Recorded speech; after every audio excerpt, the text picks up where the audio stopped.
一時利用契約もします。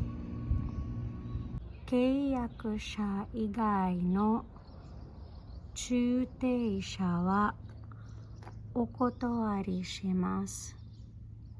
Dito sa Japan, napaka-importante ng parking space. Kapag bibili ka ng kotse, yan ang unang-una nilang itatanong sa'yo kung ikaw ba ay meron ng space para ilagay yung kotse mo or kung meron ka na bang nirerentahang space. Halimbawa naman sa mga business, halimbawa kung may restaurant ka or may eikaiwa ka or kahit anong business, parking ang isa sa mga major things na tinatanong sa'yo. Kasi nga pag wala kang parking, yun ang isa sa mga magiging dahilan para hindi ka puntahan ng mga tao. Kaya naman wala kayong halos makikitang mga kotse na nakapark sa tabi ng kalsada na aabutin ng mga isang araw, 2, 3 kasi bawal po din yon. Kung gusto mo nga palang mas gumaling pang mag-Japanese habang naglalakad ka, basa-basahin mo rin itong mga nakikita mo dito. Malay mo balang araw magamit mo to pag may kotse ka na rin.